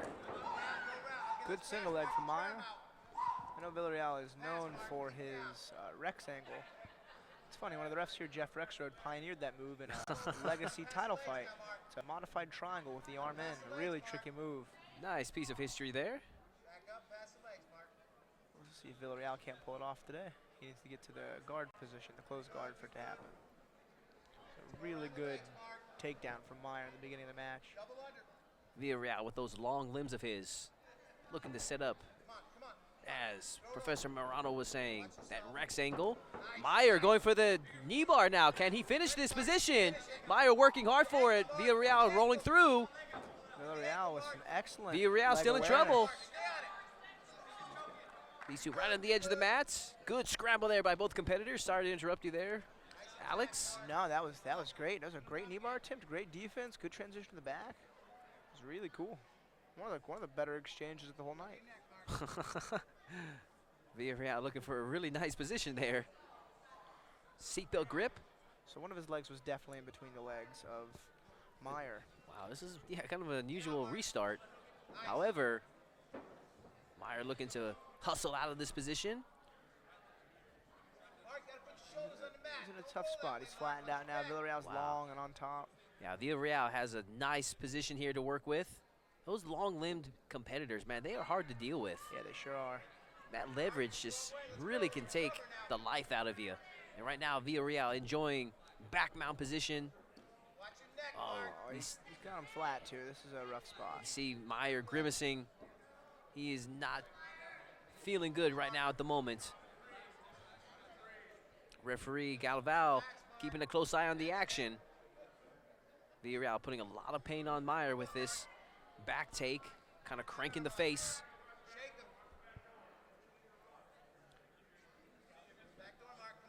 Oh, good armbar transition. See if Villarreal can't make it happen. Yeah, A lot of distance to cover for this armbar, though. Meyer tucking his head in, trying to keep track of his arm, making sure he doesn't give it anything up. Villarreal's going to have to get his left leg over the head of Myers to make this armbar happen. And the arm's got a solid bend in it. This could be hard to finish. For about a minute now, Villarreal has enjoyed back mount position, slipping down and transitioning to a armbar attempt. I think he's going to probably go back and forth. He's going to get that leg over the head and turn to his left side. Meyer now on top. Turn of events. Good pressure. Villarreal may give his back up. No, it turns into him beautifully. Good wrist control. Nice. Now we're back on the feet. Meyer going for a hip toss. First hip toss we've seen of attempt throughout the night. Like to see some more of that. Meyer displaying some Strong wrestling ability. Single leg takedown attempt. Can he finish it? And he does, but he's also stuck in a arm-in guillotine choke by Villarreal. Can Villarreal work this to something?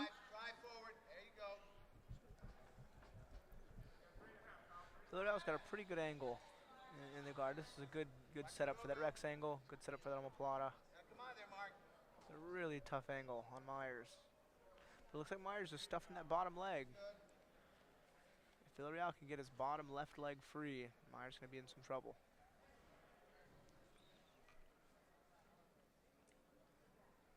So, Alex, is this kind of like the startup of that Rex angle that you were talking about earlier? Yeah, it sure is. So the way to finish would be for Villarreal to pull his left leg out. You know what? I think both arms have to be in for this one. It looks like he may be going for just possible plata, maybe a go-go plata. He's really committed to that grip, though.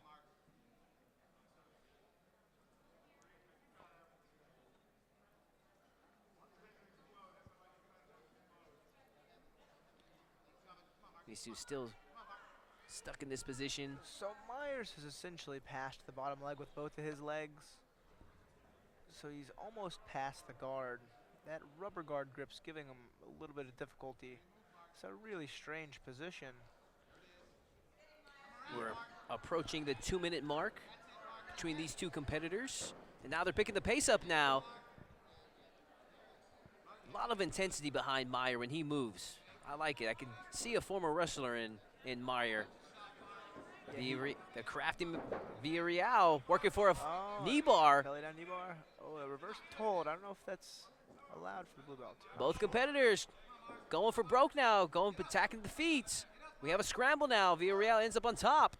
2 minutes left. He's got to stay past his guard. Got to be diligent in those small scrambles.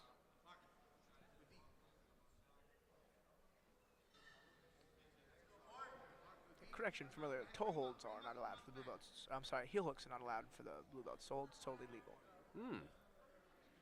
Noted. So he's looking to work a deep half, lockdown, going for that electric chair.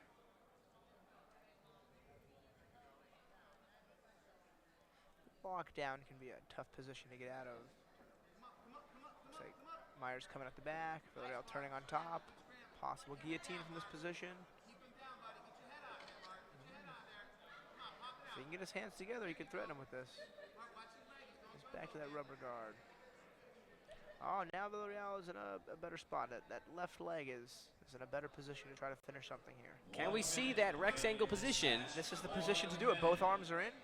If Villarreal can get that left leg over, okay, Myers did a good job pulling his head out.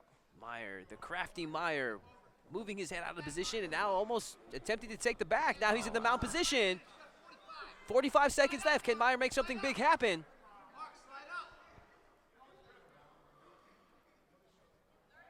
High mount there by Mark Meyer. Looking for an armbar from the mount. Can he finish this position? Now or never. It's time to go. Isolate that arm. Come on, try to finish it. 19 seconds, Mark. He's gotta go for that armbar. He's gotta go for something. Now he's back in half guard. We have 10 seconds left in this matchup between Mark Meyer and Kyle Villarreal. Jump for something, jump for something. Just across the face. Meyer working hard for a finish. And this match goes to a draw between Mark Meyer, Kyle Villarreal.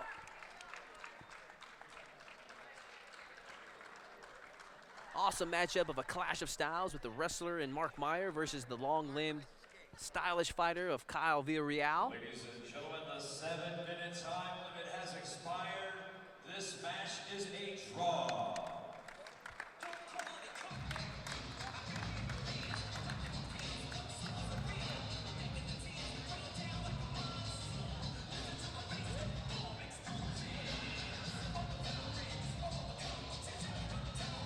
That was a good match. We have one more match of the evening. And now that leads us to our final match of the evening between Henry Vu and Daryl the Squid Libas out of Team Took. Yeah, Little Squid's fun to watch. Please welcome to the stage, Lius.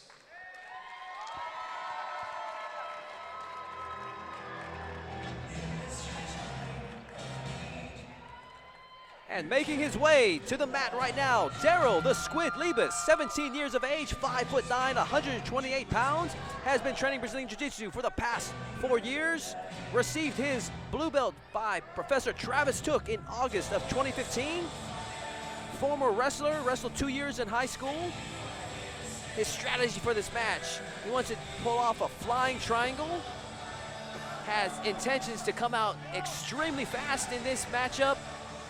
I'm anticipating a fast start by Daryl the Squid Lius.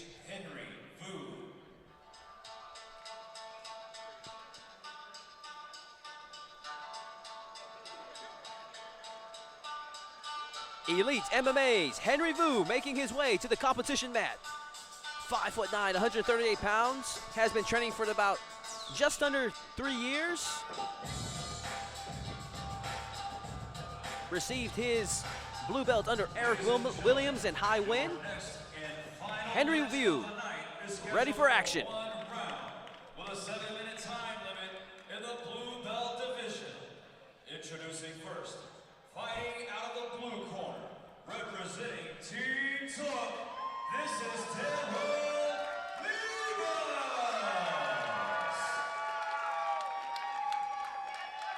And introducing his opponent, representing Elite MMA, this is Henry Vu.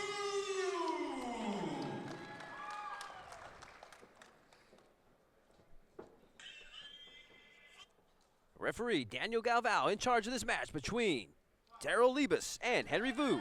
And this match is officially underway. Double guard pulled by both of these competitors. Little Squid's got a great esteem lock. Good berimbolo to the back.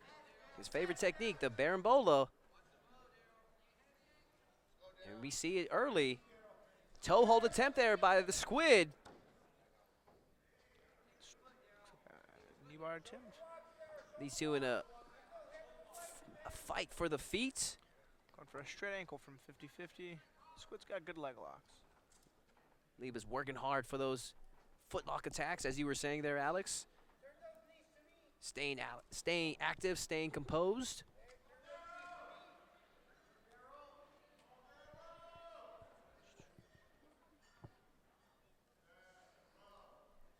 Daryl the Squid Lius has aspirations to be a world champion when he becomes a black belt. Left public school and started going to school at home so that he could have more time to train Brazilian Jiu-Jitsu. Yeah, the path he's taking is definitely leading in the right direction to become a world champion as a black belt. It'd be cool to see that goal come to fruition. He's still young. He's got a lot of time on the mats. Has won 25 gold medals this year alone. Very impressive.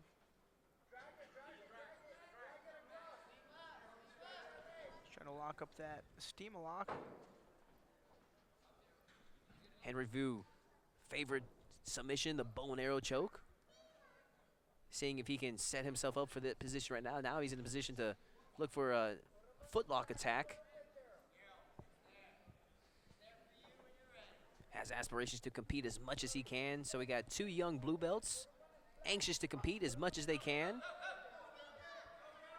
A lot of competition experience between the two of them. Daryl Lius now working hard for the submission. Can he finish it? With the toe hold, Vu desperately trying to roll out.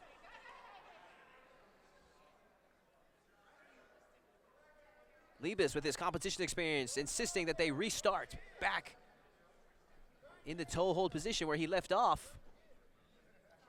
Lius staying composed. Curious to see what the ref's going to do here.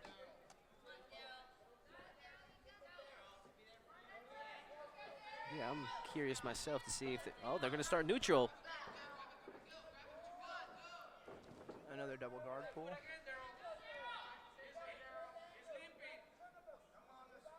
For blue belts, these two move very, very technical, very confident in their ability. For a steam lock. No. Looks like Vu's going for a straight ankle. Squid backs out. Switch position. Vu's now looking to Brunlo to the back. Both of these competitors love the Barambola. I think we've seen maybe 2 or 3 of attempts from these two competitors in this match in the first 3 minutes alone. Yeah, that's definitely a new school technique. One of the more popular ones. A lot of guys, you know, really live for it. You'll see a lot of the older school grapplers use it when it's presented, but don't often force it like a lot of the new guys do. There's good outlook on that. I would have to agree with you right there, Alex. I'm seeing a lot more of that, especially with some of the lighter weight competitors. Oh, yeah. And Daryl Leibus looking, Super going to the well once again for that toe hold. Can he finish it this time? It's deep. Very persistent, Daryl Leibus with that toe hold. Vu trying to roll out of bounds again. Transitioning now to possible ankle lock, but Vu got his foot out.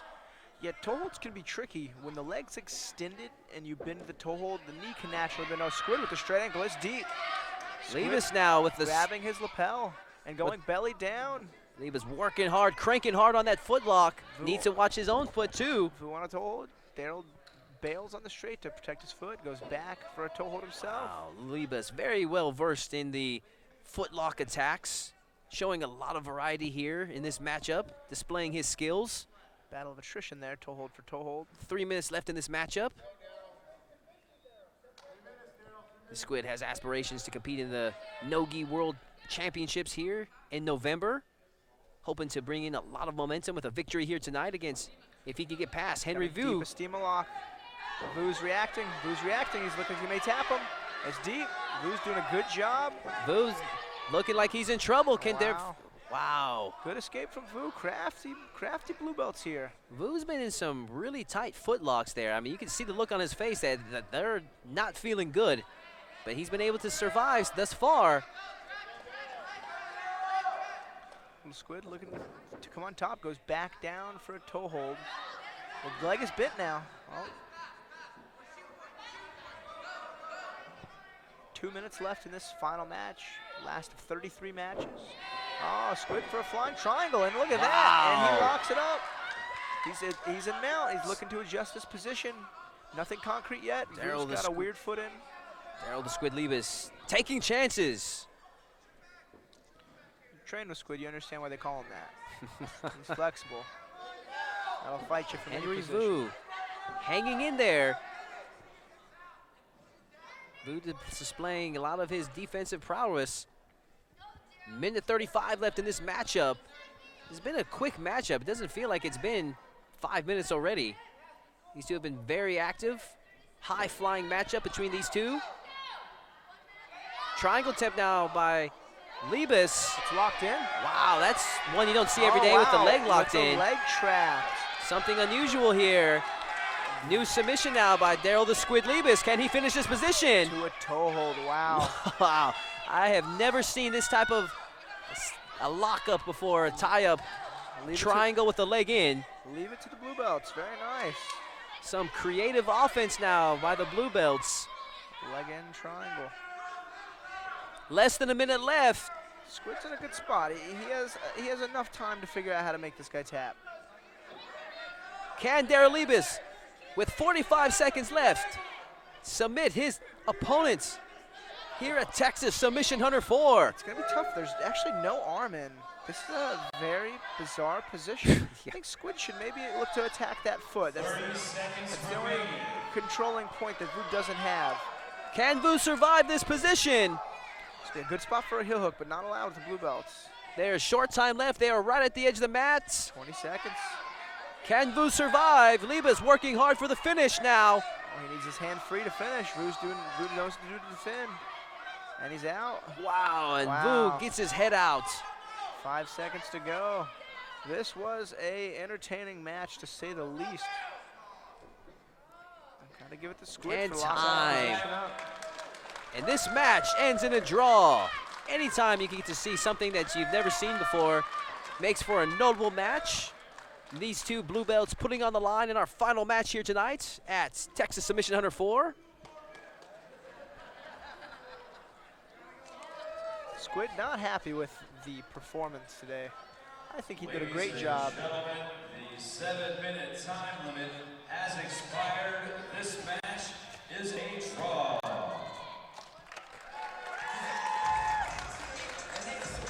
And here we have another awesome night of grappling action hosted by our promoter, Eric Garcia, Garcia Promotions, Texas Submission Hunter 4.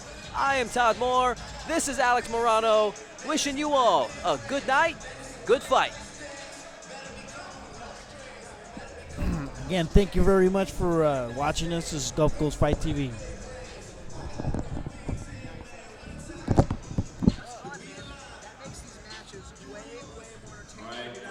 We've got Mona in here from the Ball Strong Mona Foundation, benefiting alopecia awareness, to announce tonight's submission.